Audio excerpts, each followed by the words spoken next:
As time has passed, the e-commerce environment has evolved from its initial inception to its present day format.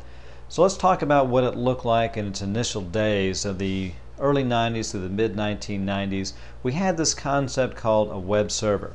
Now the web server was principally interested in the display of static content types of information. So inside the web server we had the ability to store all of our HTML documents, and the HTML documents would have all of our image files and all the various types of hyperlinks to different sets of pages that we want to be able to go to.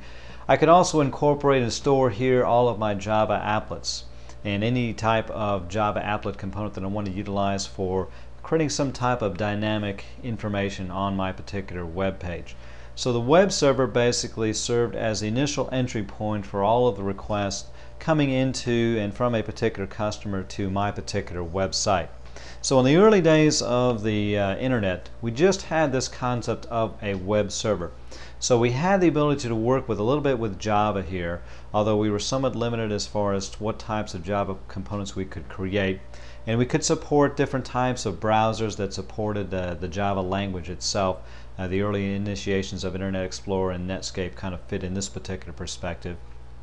But the web server itself was limited from a corporate perspective as far as what types of complex applications it could support. So in the latter part of the 90s, a new type of server evolved called an application server. An application server is going to extend the capabilities of what a web server does. So the web server still exists in today's architecture, still does and serves up HTML pages, but the more complex components of my application now are all going to be stored and deployed on an application server. Now inside the application server we're going to have a series of what are called server-side components. These are programming components that are basically going to execute on the application server itself. One of the big differences between the web server and the application server is on the web server we expected the customer's browser to do lots of the processing.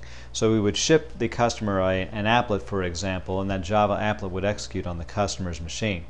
As we migrate to the application server, most of the operations are going to be performed on the application server. So these kinds of applications are called server-side based applications. Now in the present format we have two different implementations of these server-side components.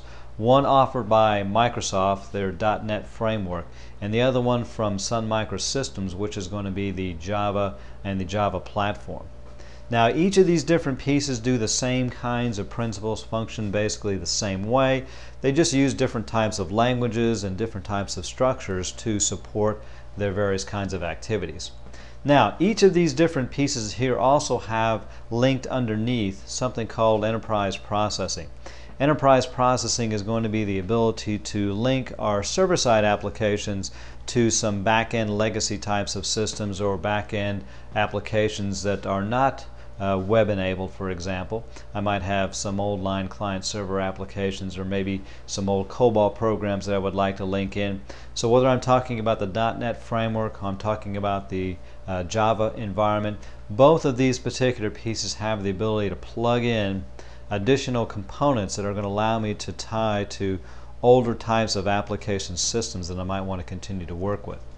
So we can see from this example here that the e-commerce environment has continued to evolve from just the concept of working with a web server and serving up simple HTML pages to the addition of the application server, the ability to create server-side components that execute completely on the application server environment, and the enterprise plugin that allows me to link to other types of legacy applications.